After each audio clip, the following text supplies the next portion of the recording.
How to customize your start menu on Windows 11. Hello everyone, welcome back to our channel. Today I'll guide you on how you can customize your start menu on your Windows 11. Now head over to start menu. Here you can find the option settings. Tap on it and you'll be redirected to your settings. Now here you'll find the option personalization on the left hand side of the screen. Click on it. And here, if you scroll down, you'll find the option Start.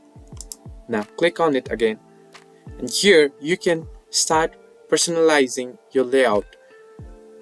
Now, you can either choose more panes, your default, or you can ask for more recommendations. Now you can set it as you like over here.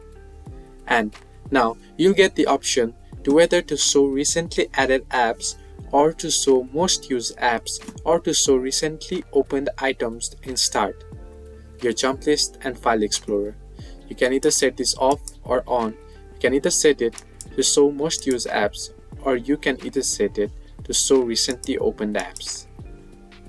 Now, if you head over to folders, you can see which folders do you want to appear to your Start menu.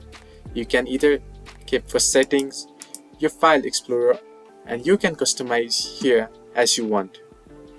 Hope this helped. Do like and subscribe, and do not forget to leave a comment down below if you have any further issues.